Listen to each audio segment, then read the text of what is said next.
नमस्कार, शाम के 5 बजने को है। दंगल में आप सभी का स्वागत है। मैं हूं आपके साथ चित्रा त्रिपाठी। अफगानिस्तान को लेकर भारत अपनी रणनीति तय कर रहा है। सवाल दोस्ती का है, सवाल आतंकवाद का है, सवाल वहां बदलते घटनाक्रम का है। ऐसे में भारत कोई भी कदम जल्दबाजी में नहीं उठाना चाहता। अब आगे भारत की क्या होगी रणनीति और कैसे वहां फंसे भारतीयों को वापस लाना बड़ी चुनौती है। इस पर चर्चा करने के लिए हमारे साथ तमाम मेहमान जुड़ेंगे। इसके अलावा काबुल के हालातों की जानकारी वहां पर मौजूद अपने संवाददाता से सीधे ग्राउंड जीरो पर आपको लेकर चलेंगे और वहां से लेंगे। लेकिन पहले बात आज अफगानिस्तान को लेकर हुई सर्वदलीय बैठक के साथ, जहां तालिबान के बाद बदल रहे हालातों पर विस्तार से चर्चा की गई है। वहीं विपक्ष से भी सुझाव दिए गए। 31 दलों के 37 नेता इस बैठक में शामिल हुए।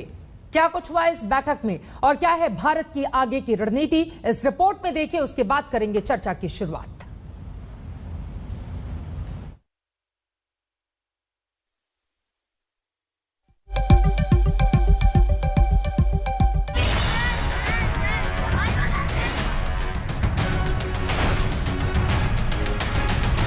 जो तोड़ने वाली शक्तियां हैं, जो आतंक के बलबूते साम्राज्य खड़ा करने वाली सोच है, वो किसी कालखंड में कुछ समय के लिए भले हावी हो जाए, लेकिन उसका अस्तित्व कभी स्थायी नहीं होता। वो ज्यादा दिनों तक मानवता को दबाकर नहीं रख सकता। अफगानिस्तान को लेकर क्या है भारत का रुख? तालिबान को लेकर क्या है हिंदुस्तान की रणनीति? सवाल महिलाओं के साथ हो रहे अत्याचार का है। सवाल अफगानिस्तान के साथ हिंदुस्तान के पुराने रिश्तों का है। सवाल आतंकवाद का है। सवाल अफगानिस्तान में फंसे भारतीयों का है। सवाल अफगानिस्तान में भारत के निवेश का है। अफगानिस्तान में लगातार बदल रहे समीकरण को लेकर हिंदुस्तान वेट एंड वॉच की स्थिति में है। अफगानिस्तान को लेकर आगे की रणनीति को लेकर आज ऑल पार्टी मीटिंग हुई। ये मीटिंग करीब 3 घंटे तक चली, जिसमें अफगानिस्तान के हालात पर विदेश मंत्री ने ब्रीफ किया। अफगानिस्तान में हालात बेहद खराब हैं। ऐसे में भारत की पहली टेंशन अफगानिस्तान में फंसे भारतीय नागरिक है। आप वहाँ काबुल की स्थिति, अफगानिस्तान की स्थिति तो देख रहे हैं। अभी इस सिचुएशन में जब वहाँ सिचुएशन सेटल डाउन नहीं हुआ, अगर आपके जो पॉलिसी, आगे की पॉलिसी के सवाल जो हैं, आप इसमें आपको थोड़ा और पेशेंस दिखाना होगा। Most of the questions and issues were about evacuation. I shared with them that we have under operation Devi Shakti, we have brought back most of the Indians, but not all of them. There are still a few out there. Some of them could not make it for the flight yesterday. But definitely we will try and bring out everybody. Meeting में विदेश मंत्री S Jaishankar ने सभी दलों को ताजा हालात से रूबरू कराया। इसके अलावा उन्होंने काबुल से भारतीयों को वापस लाने की कोशिशों पर भी बात की। पीएम मोदी के निर्देश के बाद ये बैठक बुलाई गई थी, जिसमें सभी दलों ने सरकार की अफगानिस्तान को लेकर नीति का समर्थन किया है। On this matter, we all have a very similar view. We have a strong national position on Afghanistan. The friendship with the Afghan people is something which matters to all of us. So we approach this situation very much in a spirit of, I would say, national unity. बैठक में सभी राजनीतिक दलों ने अपने अपने सवाल पूछे और सुझाव भी दिए, जहां सरकार और विपक्ष एकजुट नजर आया है।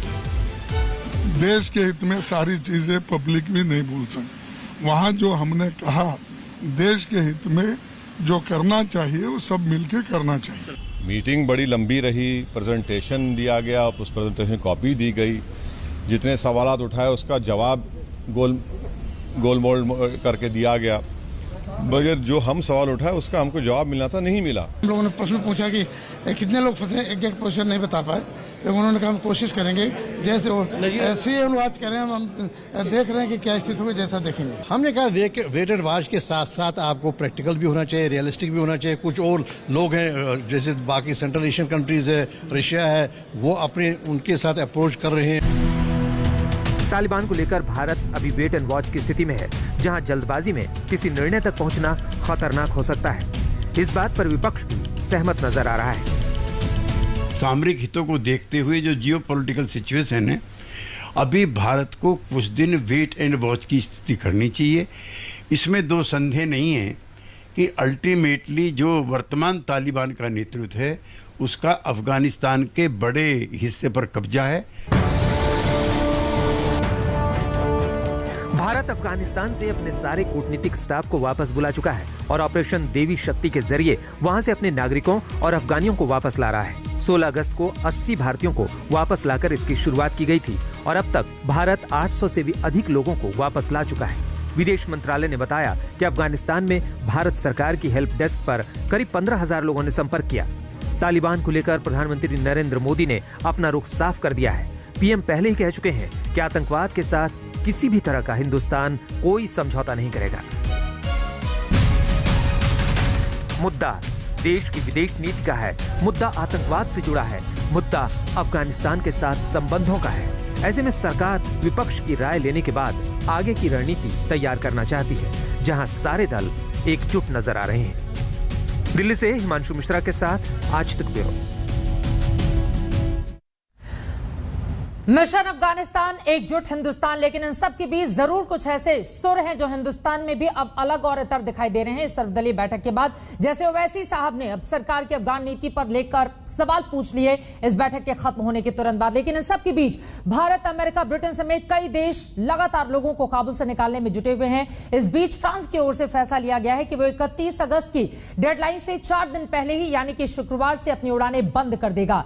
शुक्रवार रात के बाद काबुल एयरपोर्ट से इवैक्यूएशन फ्लाइट ऑपरेट नहीं की जाएगी।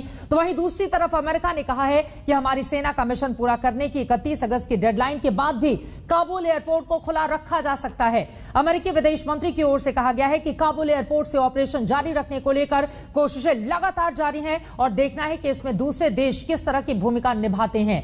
ऐसे में भारत का रुख यकीनन महत्वपूर्ण है। अब तक तकरीबन 800 से ज्यादा लोगों को हिंदुस्तान लाया जा चुका है, जबकि अभी भी बड़ी तादाद में लोग वहां पर फंसे हुए हैं। ऐसे में कितना और वक्त लग सकता है सभी को निकालने में जो लोग भारत हिंदुस्तान आना चाहते हैं। आगे किस तरह से बढ़ रही है सरकार, कई ऐसे मुद्दे हैं जिस पर चर्चा करने के लिए खास मेहमान जुड़ चुके हैं। उनका तारुफ आपसे करवा देती हूं।